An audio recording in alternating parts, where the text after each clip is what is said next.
So we've got to start and have a look at investment principles.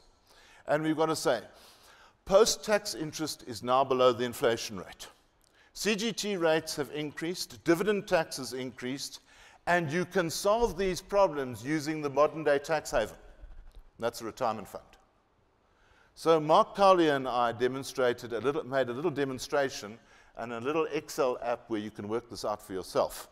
You can download this from my website, criticalthought.co.za. When we look at the retirement industry and their advertisements, they give out lovely pictures like this. It looks like a Viagra advert more than an investment type of position. What they should be doing in their presentations is saying, if you invest in a unit trust, you make the investment out of after-tax income.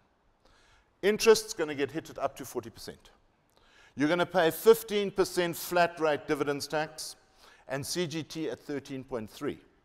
And then when you die, that will be a CGT event, and it will be included, the unit trust will be included in your estate duty computation. Now, just change it. And I'm saying I'm investing in an RA. Right, first of all, I can get up to a 40% discount on the contributions. The capping that was promised for this year didn't happen. They're saying capping will come in 2014 at 200,000 per annum for under 45s and 300,000 per annum for over 45s. So there's still a healthy discount there. In the fund, interest is exempt. We abandoned retirement funds tax 5 years ago. Dividends tax exempt. CGT exempt. And on death, exemption from 2 years ago, no CGT exempt, no CGT on death, and no estate duty on death. This has become a better tax haven than Guernsey. Oh, people will say, well, what about when you withdraw? Then you're going to get taxed. And we say, yes, but when you retire, you are going to receive, when you're over 65, 99,000 rands a year of tax-free income because that's your tax threshold. And in the lower end of the tax scales where you're going to live when you're a pensioner, so what if you're getting taxed? You're getting taxed at a lower rate. So certainly I don't buy that as a reason not to go into RAs. The termination payments, yes, they are tax-free lump sums. There's only been one adjustment since 2007. They're leaving that to rot there again, encouraging you to take your income by way of annuities instead of lump sums. So there's no change to the lump sum table. Want some more? When you draw down from your retirement annuity, you can, if you spend it on medical expenditure, then currently there is no taxable income because income out equals medical expenditure equals 0. In 2014, if your income is less than 250,000 Rand per annum, it will still be 0. And if one is using it for paying your medical expenses, the maximum tax rate on your retirement annuity on exit can be 15%.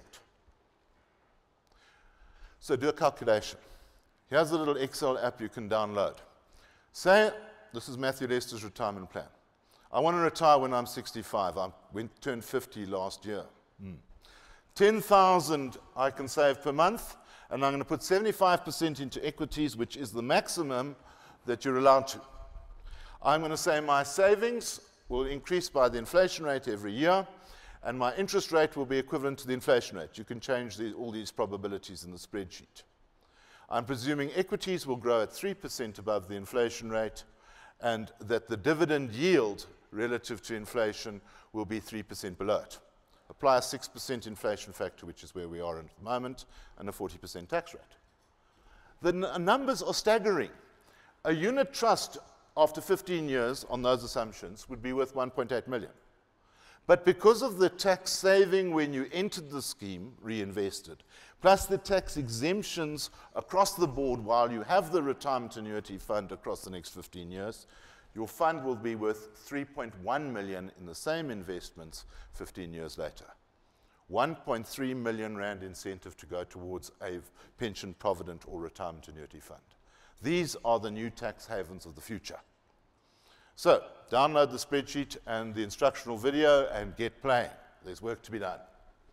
On transaction taxes, the holy cow remains. There were again people saying VAT rate would go up this year. well, it's not going to go up until NHI comes in, because politically they've got to have something to bargain with COSATU. You've got COSATU saying, we will stop the toll road systems. Can you imagine what they would do if they suddenly increased the VAT rate? And we certainly can't afford to take it down. So where we're looking at with this thing is that with the drop in consumer confidence, VAT rate comes under threat. But pushing it up isn't going to help anything. So that's why the shortfall for this year had to go to the corporate. You couldn't give it to the individual. They had already taken their increase. You couldn't give it to VAT because the consumer's already stuffed. You could only then go and say, right, up dividends tax and up CGT. It was the only option left. VAT has recovered slightly from the global credit crunch, but it's still a very tentative position that they're in. And they're saying there are problems with the consumer.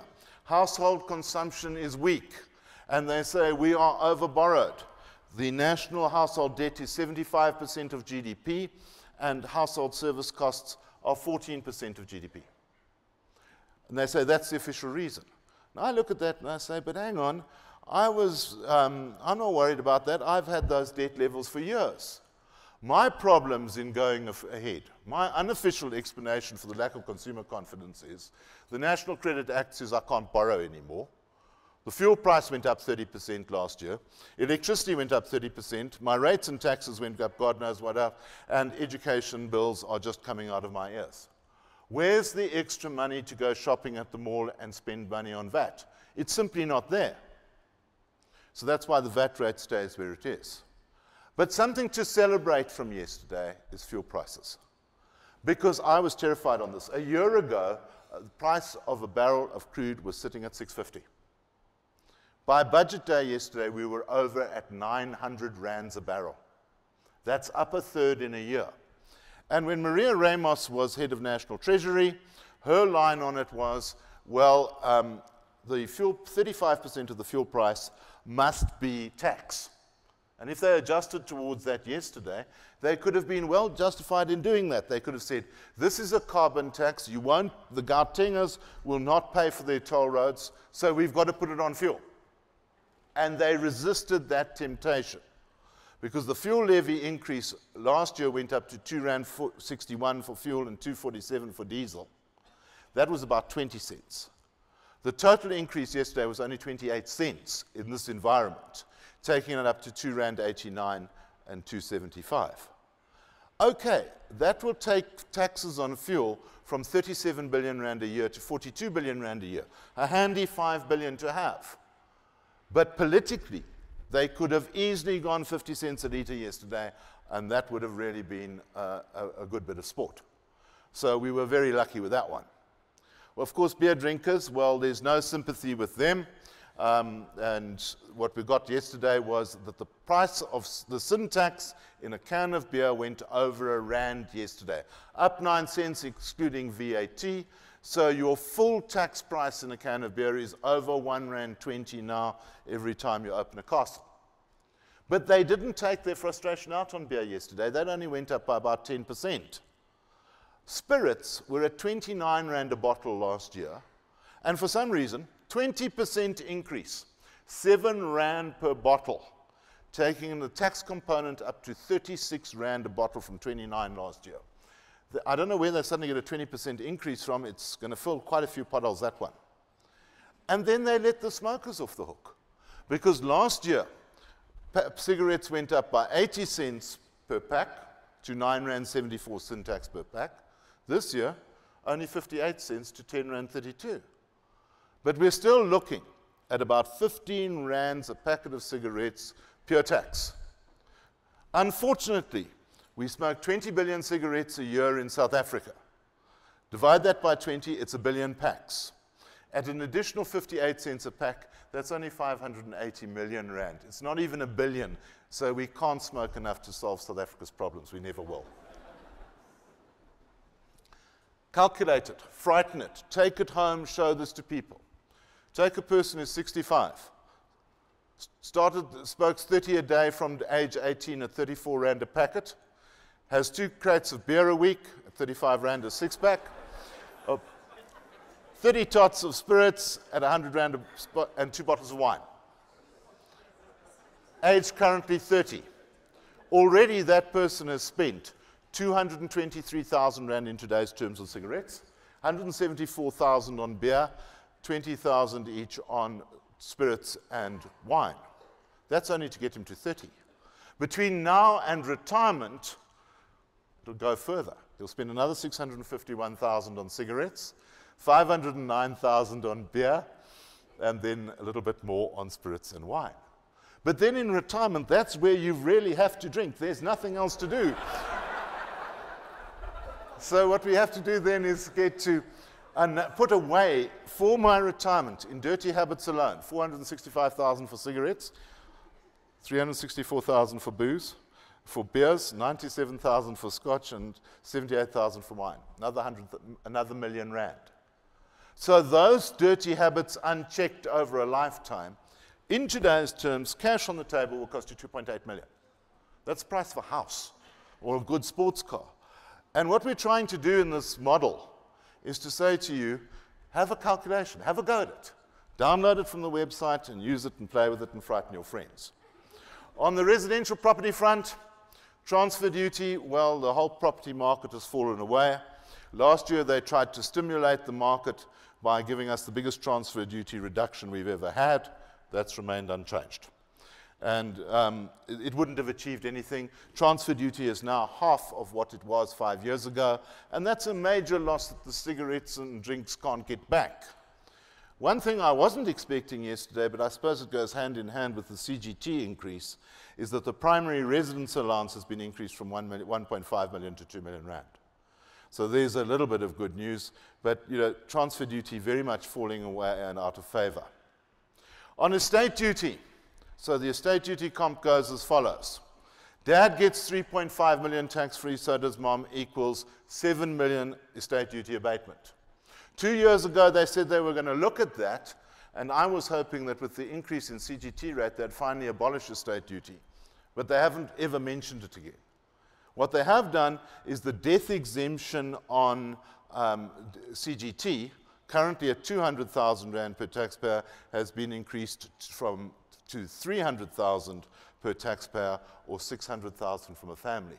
The important issue in that is to say that 600,000 is a huge amount, less than the exemption that we're getting on estate duty.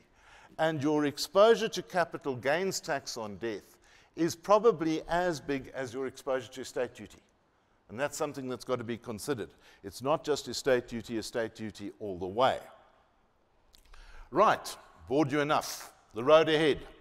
I can say I survived budget 2012-13, which is something. I didn't get stiffed with the whole bill in the form of VAT and individuals' tax increases.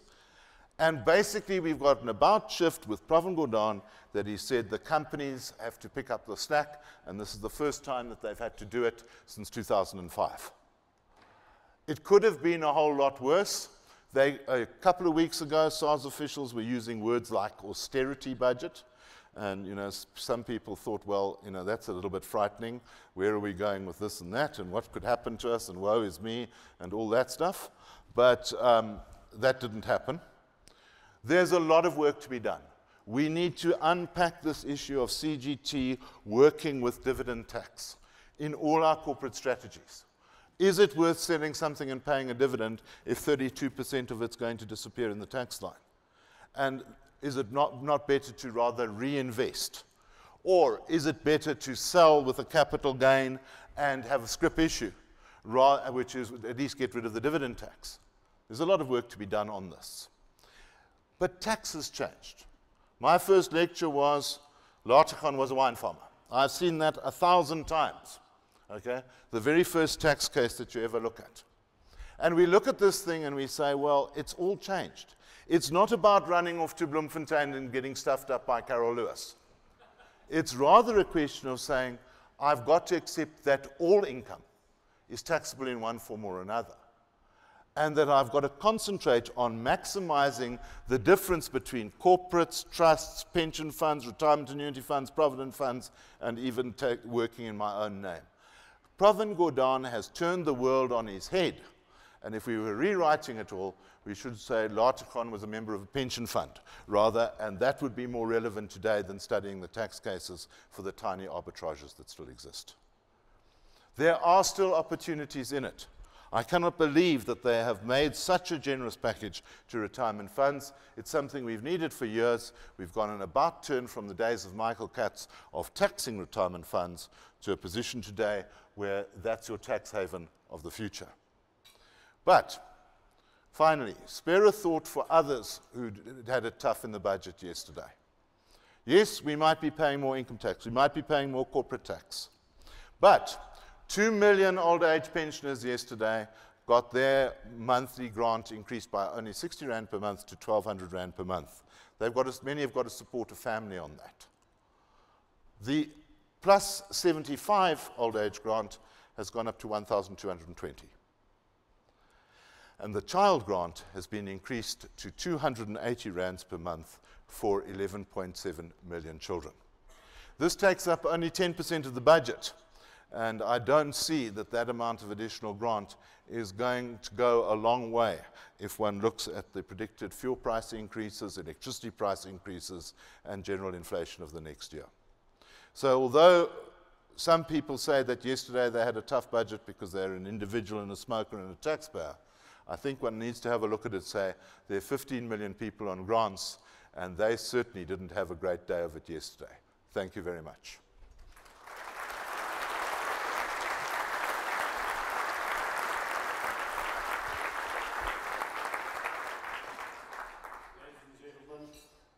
On behalf of all of you, thank you very much to Matthew.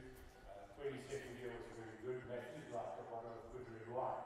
He gets better every year, but a little bit more expensive.